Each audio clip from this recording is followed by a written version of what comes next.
hoy el mismo error. A esta hora nos da gusto saludar al señor ministro de Educación Nacional, Daniel Rojas Medellín. Señor ministro, buenos días y gracias por estar con nosotros.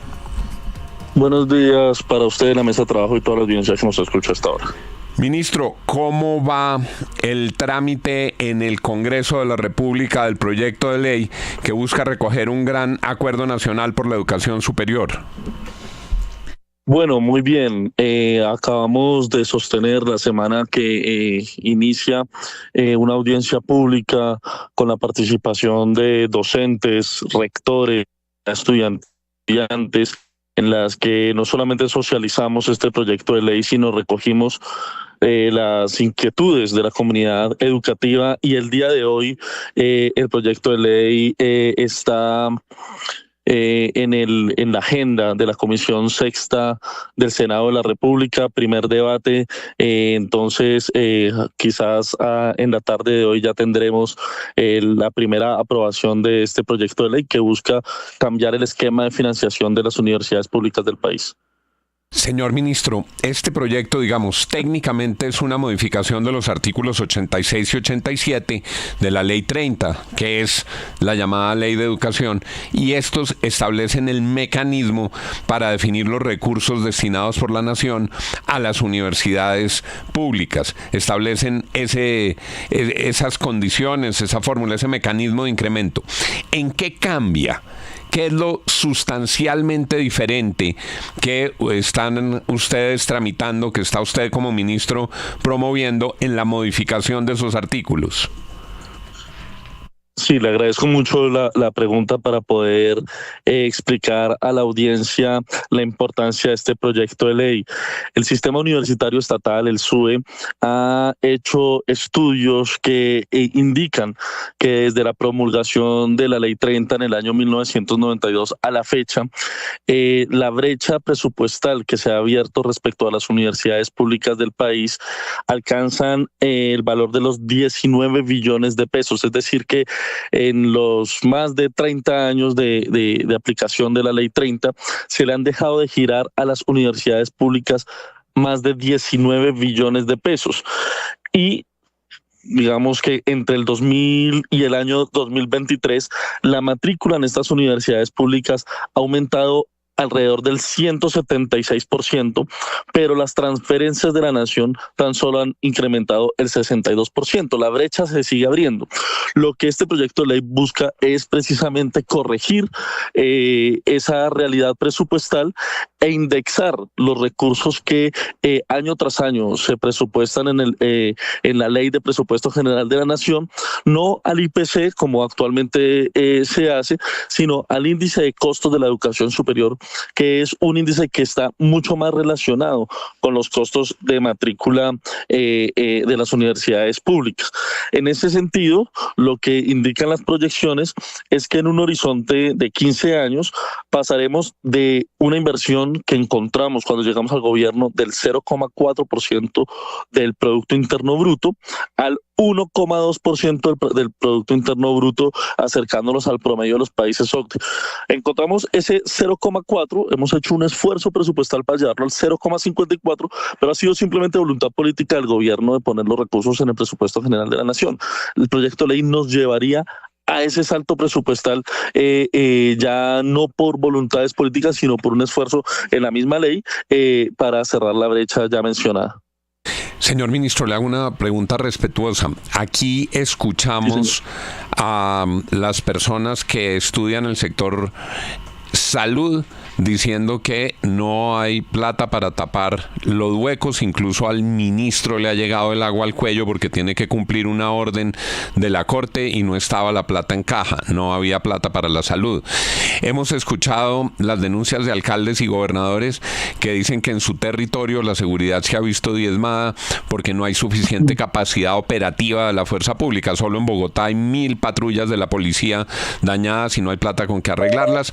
Dijeron aquí que había unos helicópteros, que se está convirtiendo en un cementerio de helicópteros porque no hay plata con que arreglarlos, y otros colegas suyos se han quejado de falta de plata. El presidente ha dicho que hay una situación muy crítica frente a las finanzas de la nación. Este proyecto, que tiene una intención loable, tiene aval fiscal de Hacienda. Ya le dijeron que se puede tramitar este proyecto con este horizonte de incremento presupuestal que implicaría el cambio de la fórmula. Esa es una muy buena pregunta. Sostuve reunión con el ministro de Hacienda el día de ayer, precisamente en la vía de conseguir el aval fiscal para el proyecto de ley. Instalamos ya una mesa de trabajo, recién radicamos el proyecto de ley y ayer revisamos los avances de esa mesa de trabajo, y la noticia favorable es que el Ministerio de Hacienda nos garantiza que el proyecto de ley puede tener aval fiscal según el avance de estas mesas. Eso siempre, la discusión está si el aval fiscal se somete a una restricción que es la disponibilidad presupuestal año tras año. Sin embargo, como le digo, el resultado de la mesa de trabajo que tenemos entre el Ministerio de Hacienda y el Ministerio de Educación nos indica que es loable el aval fiscal por parte del Ministerio de Hacienda. Ministro, uno ve al gobierno enfocado muy al tema de la educación pública, del sector público de la educación superior. ¿Qué va a pasar con ese mismo sector en la educación privada? ¿Hay algún tipo de prioridad del gobierno? ¿Cuál es la agenda que tiene el gobierno destinada para la educación pública? Privada, perdón.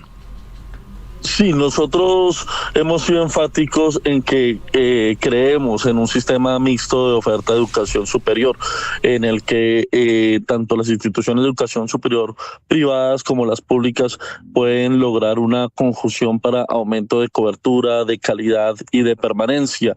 Y en ese sentido, pues la política pública que nosotros diseñamos y que estamos adelantando, pues por supuesto tiende a cerrar una brecha histórica que acabo de mencionar en términos tanto presupuestales, pero también frente a la gobernanza institucional y el sistema de educación superior, la dignificación docente, el bienestar de la comunidad universitaria, porque pues atendemos a lo que la misma análisis de lo que ha sido más de 30 años de la Ley 30, pues ha determinado en la realidad de las públicas. Pero por supuesto las privadas juegan un rol fundamental, en tanto no solamente la calidad y la permanencia, pues tienen en las privadas un punto importante que atender,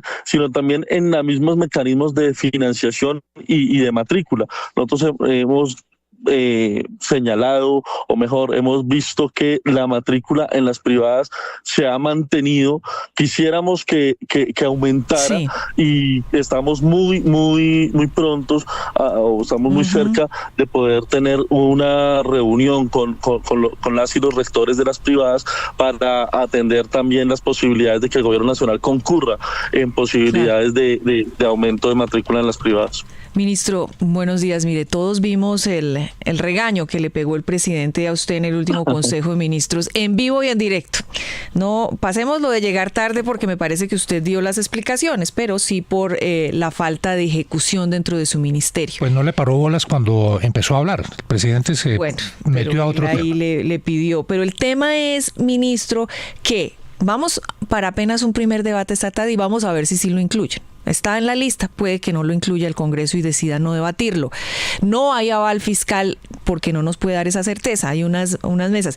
¿Siente uno que esta salida suya a los medios con estos anuncios es un intento por demostrar que se está haciendo algún tipo de gestión y un poco también como para que no le acepten la renuncia en esta, porque su renuncia está sobre la mesa como la de todos los ministros, y para que le den la oportunidad de seguir?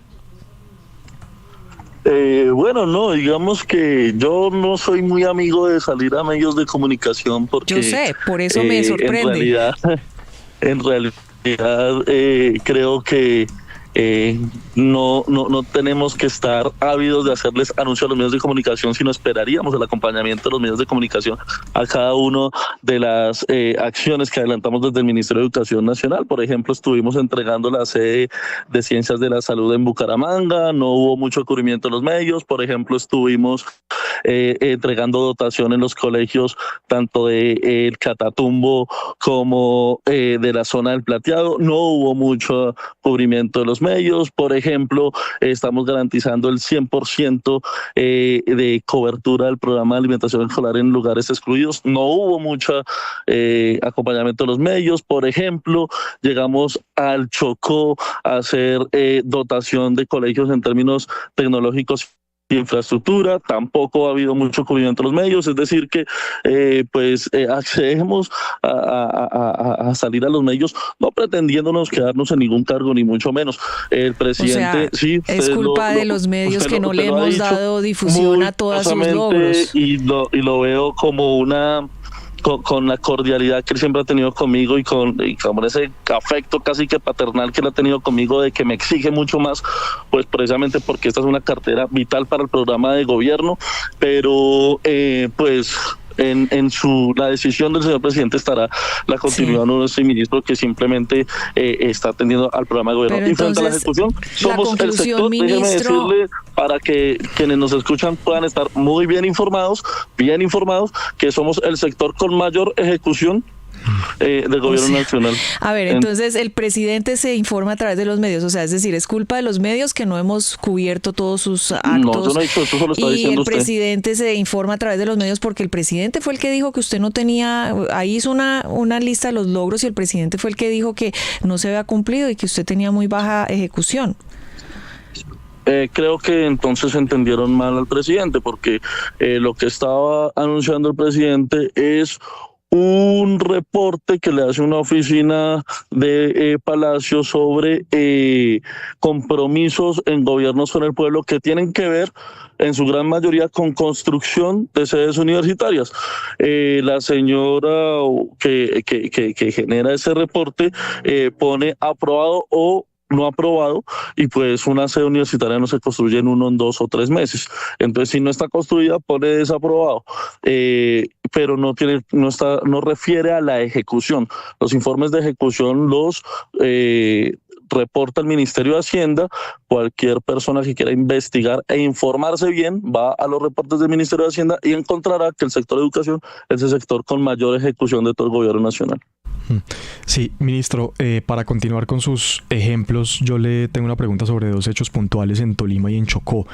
En Tolima es que nos dicen que hubo un recorte en los gastos de administración de 1.4% que ha representado 6.000 millones de pesos en deterioro para el funcionamiento de las escuelas. Y en Chocó, la Universidad del Chocó tiene 5 meses de paro y esos 5 meses de paro se lo deben a los profesores. ¿Cuál ha sido su gestión en esos 2 casos?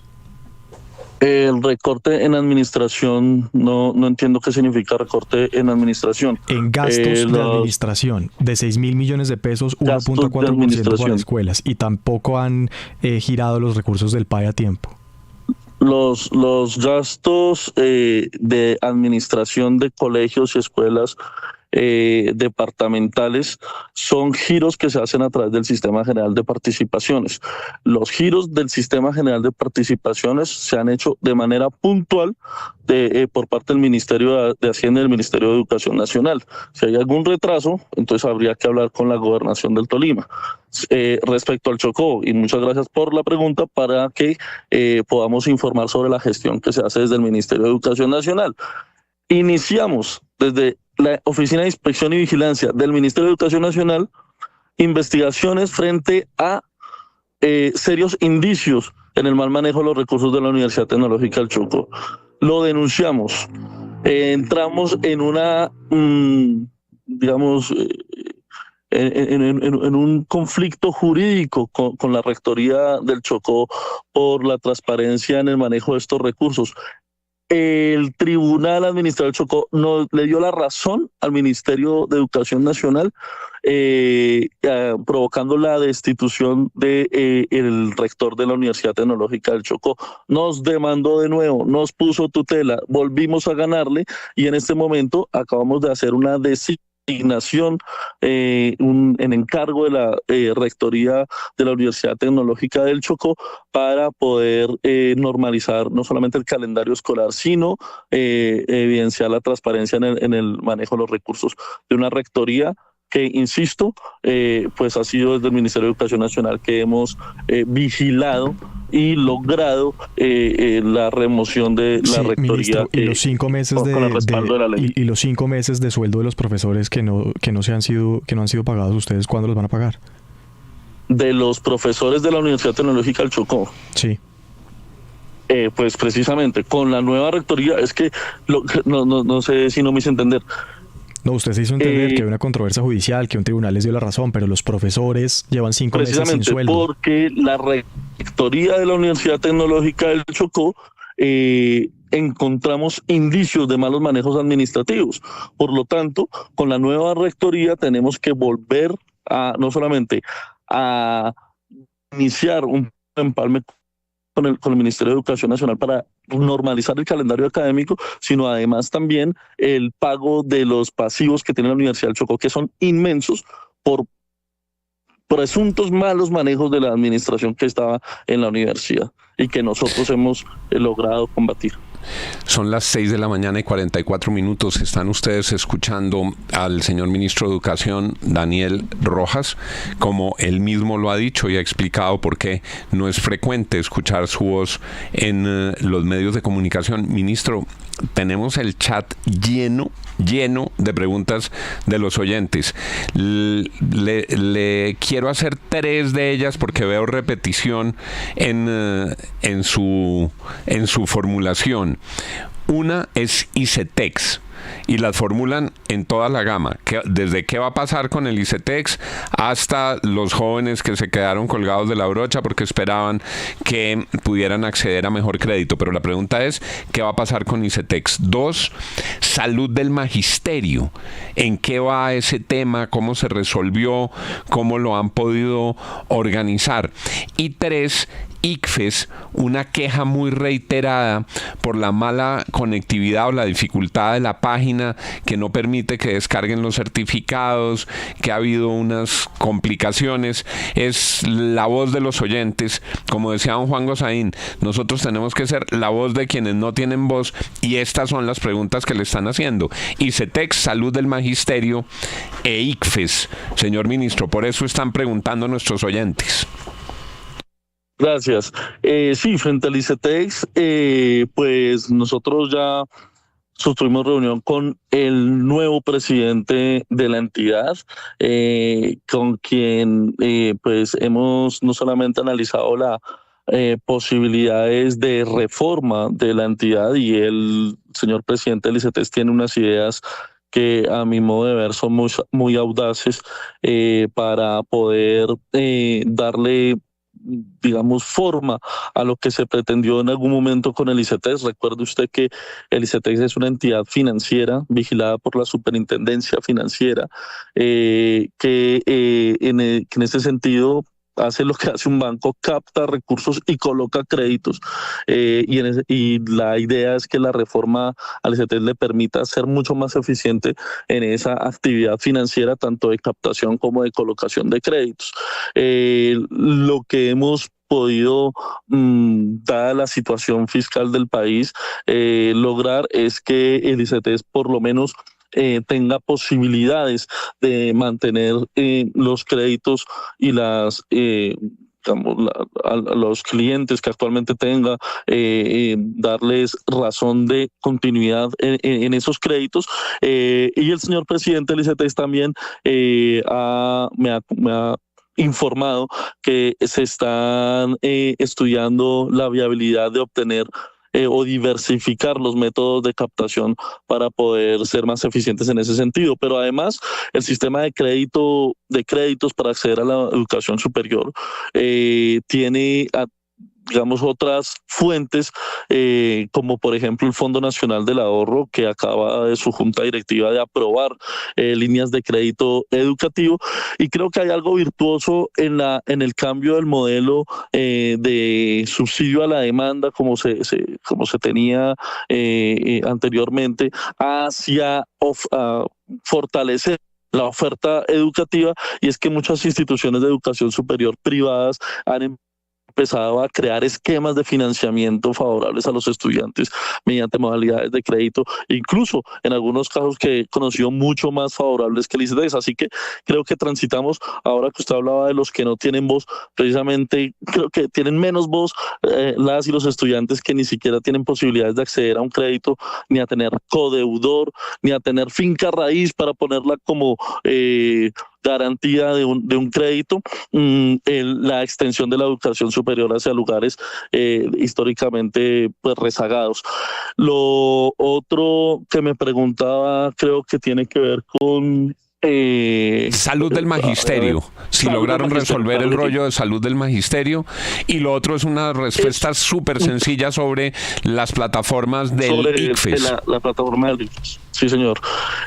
Sobre la salud del magisterio, usted lo acaba de decir, es un rollo durísimo porque el cambio del modelo que se inició el año pasado, el primer semestre del año pasado, pues ha tenido unos retos grandísimos para la fiduprevisora, que es la entidad encargada de ejecutar pues los recursos de salud, seguridad social, pensiones del magisterio y cesantías.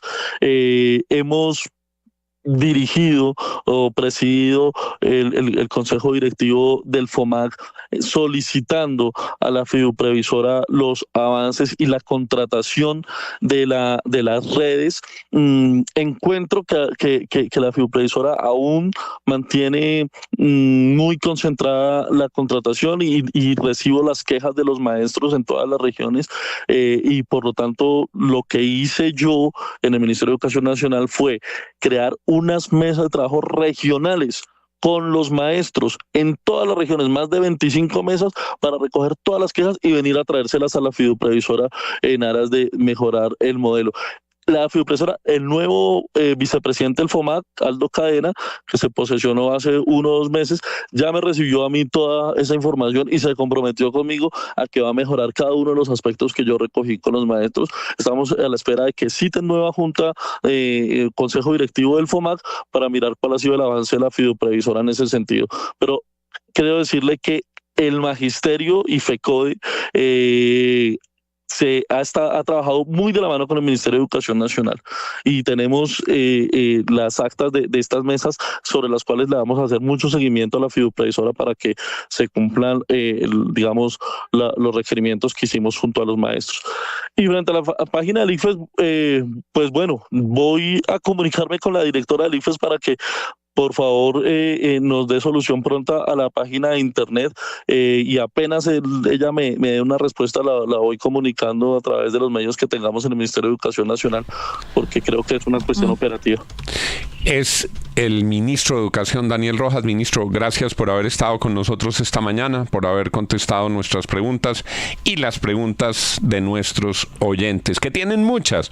Un día más bien lo invito a que hagamos un cuestionario. Si viera cómo está este chat, lleno de preguntas regionales, lleno de observaciones, pero podemos hacer una segunda ronda otro día, ministro, cuando usted tenga un tiempo. Gracias por estar con nosotros. Y gracias a ustedes. 6:51 minutos. Para nuestros oyentes, nosotros hacemos las preguntas que tenemos que hacer, el señor ministro contesta y ustedes evalúan, ustedes juzgan, ustedes tienen la opinión. ¿Cómo le pareció la entrevista, Santiago? Pues con un poco de asombro, don Juan. A mí sí me resalta un ministro de Educación que parece muy inexperto y que se nota muy improvisado en el discurso sobre la respuesta a todos los temas. Cuando uno le pregunta de manera puntual, entonces, sobre las quejas de los maestros por el modelo del FOMAC, no es responsabilidad del Ministerio de Educación, sino de la fiduprevisora. Cuando uno le pregunta sobre la Universidad del Chocó, no es responsabilidad del Ministerio de Educación, sino de los tribunales y de la controversia por el rector. Si le pregunta sobre el ICETEX, no es responsabilidad del Ministerio de Educación, sino del Ministerio de Hacienda. Los gastos de administración para las universidades y las escuelas no es responsabilidad del Ministerio de Educación, sino del sistema de participaciones. No sabe nada.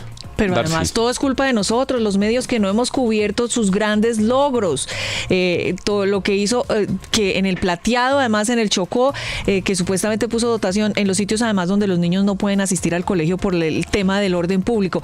Y él insiste en que es el Ministerio de Mayor Ejecución. Hágame el favor, corrigiendo el mismo presidente de la República que ha dicho una y otra vez que es el Ministerio de Menor Ejecución. Lo dicen los números, eso no es un tema de nosotros los medios de comunicación. Los números dicen que no ha ejecutado, que no ha logrado cumplir con ninguno de los logros que se propuso, pero bueno, todo al final es culpa, él no se ha hecho entender. William.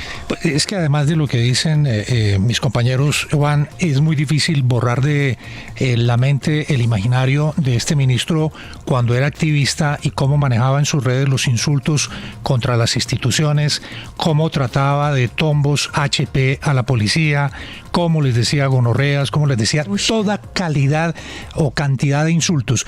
Este es el referente de la educación hoy en Colombia. Es muy difícil, Juan, pues poder hacer un análisis del balance de lo que plantea el ministro como grandes logros cuando quien lo hace pues no tiene ni la menor educación. Son las 6 de la mañana y 53 minutos. Nuestro chat está